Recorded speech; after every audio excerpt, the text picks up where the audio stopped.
Nah, sesuai dengan video saya sebelumnya, kalau saya ingin mengajak ngomong salah satu VTubers yang udah viral di media sosial khususnya YouTube.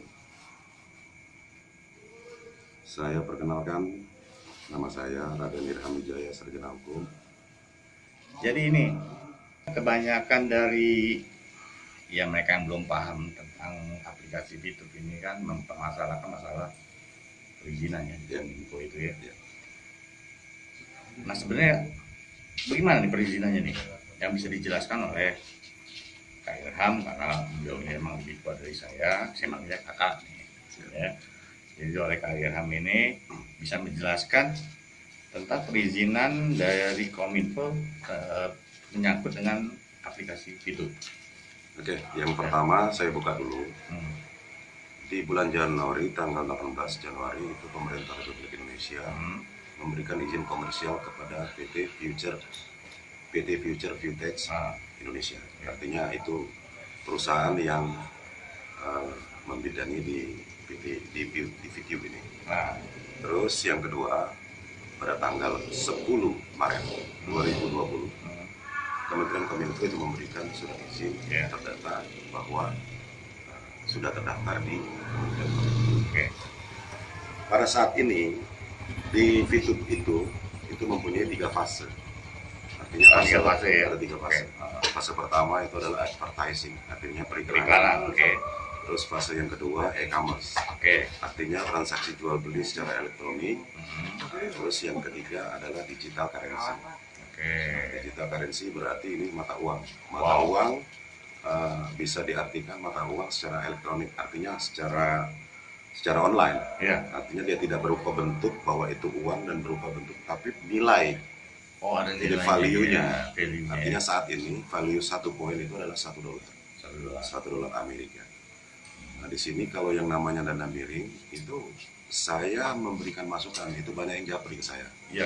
Artinya di seluruh Indonesia ini mungkin rata-rata ada yang japri dari Pekanbaru, dari Kalimantan, dari Sulawesi, apalagi dari Sumatera Selatan sendiri. Banyak ya. Nah, mereka itu merasa bahwa kenapa orang Kominfo ini getol-getolnya mau bergabung dan join di VTube. Menyangkut mungkin karena sebagai pegawai ASN dari mantan dari Kominfo ini, ya artinya saya menjelaskan sebelum saya masuk itu 1 bulan saya pertimbangkan analisis. Benar-benar artinya betul-betul saya pertimbangkan. Karena memang bagian bidang tempo hari kan di bagian sandi apa namanya? Saya awalnya dari kepala bagian sandi dan telekomunikasi daerah. Itu terus 2017 saya pindah menjadi kepala bidang infrastruktur, teknologi informasi komunikasi, persandian dan keamanan informasi. Artinya memang kerjaan saya sudah memang membidangi. Artinya kalau awalnya saya selama sebulan saya cari tahu dan analisis, kalau ini abal-abal dan tidak punya izin dan ilegal, makanya dari awal saya tidak akan mungkin masuk. Tidak mau ikut campur. Karena itu tadi mereka pernah bilang di vlog pertama kemarin hari ini, menyatakan bahwa awalnya Pak Irham itu mungkin ikut-ikut aja. Pengen populer atau pengen viral. Saya nggak mau viral-viralan. Saya punya channel YouTube tapi saya tidak pakai. Artinya kenapa? Silakan para YouTuber untuk menggunakan saya cuma akan memberikan masukan. Kalau yang miring, kita ibaratkan contoh aja. Salah satu bisnis yang namanya dalam jangka waktu kurun waktu 6 bulan sampai 8 bulan sudah mencapai hampir 13 juta pengguna. Itu saya kira mungkin sesuatu yang booming. Karena sesuatu yang booming. Artinya booming itu mereka kalau seandainya sudah tahu bahwa dari awal ini ilegal, tidak akan nambah. Tidak akan nambah penggunanya. Paling mentok ratusan ribu. Kita ya buktikan yang lama-lama lah. Yang apa istilahnya tuh bisnis-bisnis yang lama yang kita tahu 1 tahun mungkin cuma 1 juta. Tahun kedua 2 juta. Mungkin sekarang sudah mencapai 35 juta, tapi lama. 7 tahun. Ini diperkirakan kalau prediksi.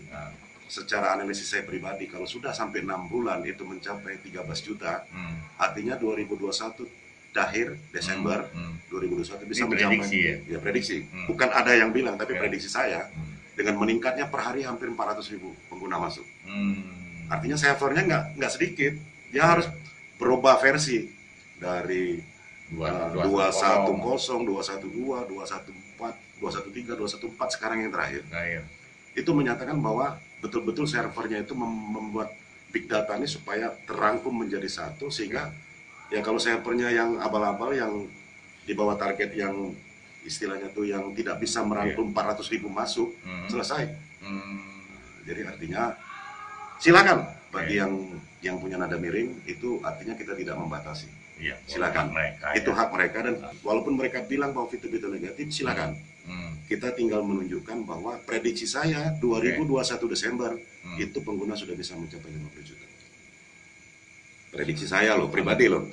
Amin. Jadi memang VTube ini kan salah satu kesempatannya, peluangnya buat di era masa begini, ya, di era pandemi begini, manfaatkanlah gitu. Ini aplikasi ini bukan seperti yang diributkan harus ada izin dari OJK, ya. Yang perlu kita luruskan, kalau OJK kan tugasnya Anda sebenarnya bisa saja mencari tahu melalui YouTube, karena OJK juga punya YouTube, ya. Betul. Apa sih tugas dan wewenang OJK? Betul. Kalau secara garis besar yang saya tangkap, kebetulan saya juga dari institusi perbankan, ya, juga saya mantan Bank Danamon, disebutin lagi. PT Bank Danamon mantan. Nah, juga saya juga berbisnis di bidang asuransi juga. Jadi semua institusi yang sifatnya menghimpun dana masyarakat, ya, menghimpun dana masyarakat dan mencairkan lagi dananya, itu harus diawasi oleh OJK. Itu seperti asuransi, perbankan, fintech, ya, koperasi. Itu yang semua sifatnya menghimpun dana, itu yang harus izin dan terdaftar diawasi oleh OJK. Kalau masalah aplikasi VTube ini tidak menghimpun dana masyarakat, dia memberikan gratis. Betul. Ya. Jadi bisnis gratis saja orang masih mikir-mikir. Nanti bisnis yang ada uangnya mau. Oh ya, sebelum dilanjut lagi, ini saya lagi ada di kawasan daerah apa namanya ini? Table tennis pistop. Table tennis pistop. Gedung ya. Tenis meja yang bertaraf internasional yang ada di Sumatera Selatan. Bisa Anda lihat ini view-nya. Kebetulan yang meresmikan Gubernur Sumatera Selatan sendiri, Nah, Pak Haji Herman Deru. Inilah salah satu aktivitas dari Kak Irham, ya. Selain kesibukan beliau sebagai ASN, beliau juga jago main keyboard. Amin. Saya tahun 2003 kenal beliau, ini selalu minta itu yang seperti saya sebutkan dalam video saya sebelumnya, ya. Masih ada band gitu. Walau badai menghadang, cet. Nah, apa masih? Apa? Jadi itu perkenalan saya dulu waktu dengan Kak Irham ini. Perlu diceritain kan nih? Boleh, silakan. Jadi Kak Irham tempo hari ingin membeli rumah, ya. Karena kekurangan uang, bertemu dengan saya. Waktu itu saya masih di bagian kredit, ya. Direkomendit. Saya proses, ya, dengan posisi beliau sebagai ASN dan memiliki profesi sebagai artis. Artis deh, keyboard ya, seniman ya. Nah itu saya analisa, akhirnya institusi perbankan dan amanah ini memberikan persetujuan untuk beliau memiliki rumah. Sekarang rumahnya udah dulu beli 950 juta, sekarang udah 10 kali lipat. Nah, kawasannya juga kawasan elit. Itu berkat Pak Reka. Enggak juga. Reka Reksa, ya kita harus puji karena beliau dulu punya sesuatu yang membuat orang itu menjadi sejahtera. Saat ini alhamdulillah berkat beliau 2003, 2021 ketemu lagi, dan alhamdulillah saat ini kita sama-sama menjadi VTuber. Iya. Ketemu juga saya ngeliat dari YouTube yang hari. Iya. Jadi itu yang perlu dijelaskan, satu masalah regulasi. Sekarang kenapa di banned perizinan di Kominfo-nya ya? Okay. Nah ini yang harus diketahui oleh para VTubers juga, Anda yang mungkin sedang menonton video saya saat ini. Anda bisa Oke. Jadi maksud di banned di situ sekarang ini yang diblok oleh Kominfo itu bukan izinnya, tapi websitenya. Karena akan memperbarui dengan lisensi GR80. Nah, kalau mau GR80, nah, silakan buka Google aja. Pasti jelas. Lisensi GR80 itu menambah perizinan yang tadinya dari advertising menjadi e-commerce. Artinya setelah e-commerce nanti waktu digital currency itu nanti akan ditambah. Jadi prinsipnya satu, saya punya prinsip satu aja. Seluruh VTuber tenang-tenang, tidak terpengaruh kanan kiri.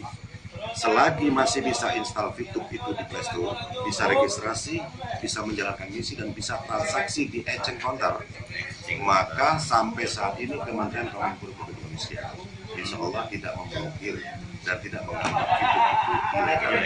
Artinya itu yang saya mau katakan ya. Itu yang harus dibawahi. Jadi Anda nggak sia-sia buang nonton video saya ini, karena saya menampilkan orang yang memang lebih kompeten dalam hal ini menyampaikan kepada teman-teman yang ada di Indonesia.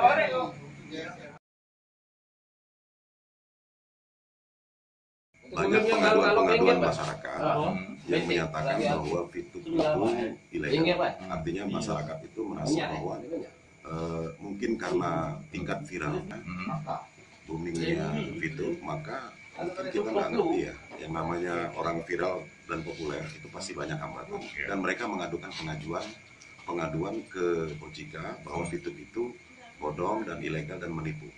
Nah, jadi artinya mereka tidak mengetahui karena mereka tidak join di VTube. Harusnya sebelum dia ngomong ke OJK, dia join dulu, dia install dulu di Play Store. Kalau dia nggak suka, diskusi, dia nggak suka, uninstall. Tidak ada yang dirugikan. Uang dia tidak kita minta, dan juga VTube tidak pernah meminta uang kepada seluruh. Tapi ngomong VTube dapat duit dari mana? VTube dapat duit yang pertama itu kalau kita install ke Play Store itu sudah dapat satu orang berapa, itu dikalikan 12 juta, 13 juta. Itu artinya berapa harga YouTube yang kalau kita install, itulah harga VTube. Nah, tuh salah satu. Jadi salah satu penghasilan dari PT Future VTech ya. Ya, VTech ini mendapatkan penghasilan sampai dari situ. Saat kita menginstal, terus itu baru dari ya. Belum nanti kalau iklan, belum lagi nanti masih masuk ke fase e-commerce, belum lagi nanti kalau ada digital currency. Karena visi misi dari VTube penghasilan, hiburan menjadi penghasilan, dan arah ke depannya itu akan merebak sampai ke Asia Tenggara dan terakhir sampai ke Asia. Artinya nanti suatu saat, bukan tidak mungkin, orang beriklan di VTube itu tidak pakai dolar, tidak pakai uang kontan, tapi dia pakai poin.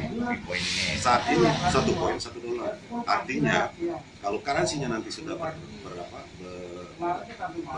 cepat, booming dan lain sebagainya, banyak yang orang akan beriklan di VTube, maka bisa jadi currency-nya naik. Satu poin bisa menjadi 3 sampai 5 dolar. Bisa jadi. Karena apa?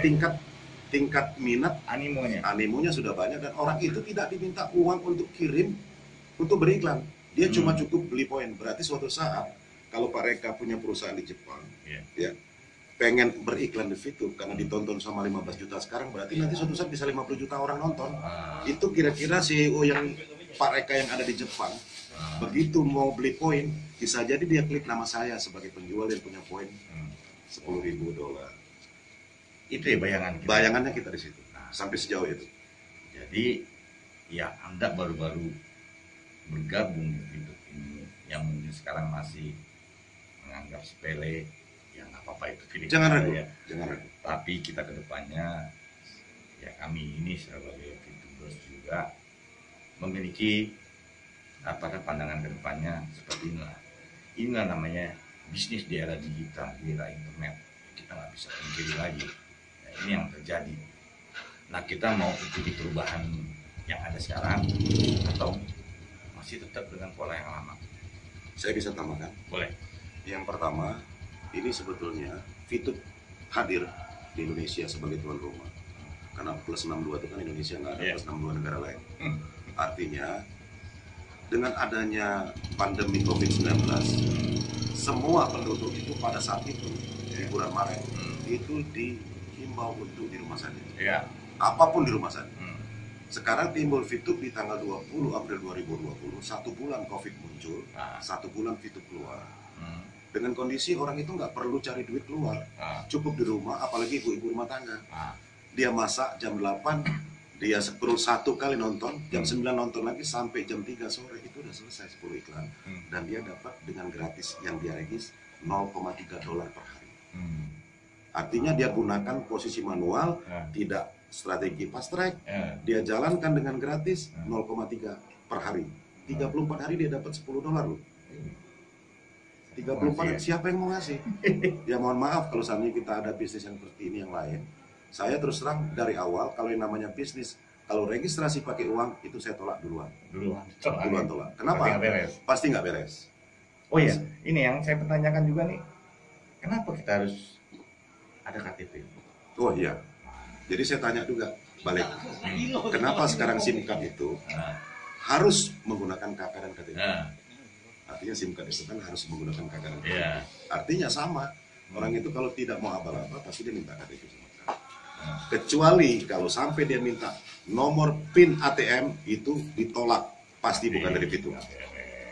Pasti bukan dari Fitur. Kalau dari Fitur cuma dua. Satu minta nama banknya, dua minta nomor rekening bank. Di luar itu sudah bebas. Artinya ini sama dengan kita bikin SIM card baru. Kalau kita beli kartu apapun, pasti kita diminta untuk registrasi. Kalau nggak ada nik KTP atau nik KK itu tidak akan bisa masuk dan registrasi tidak bisa. Nah juga sebagai tambahan juga, ini sebagai jaminan pihak Fitur kepada pihak ketiga nanti, apakah benar penggunanya ada orangnya gitu loh. Ya.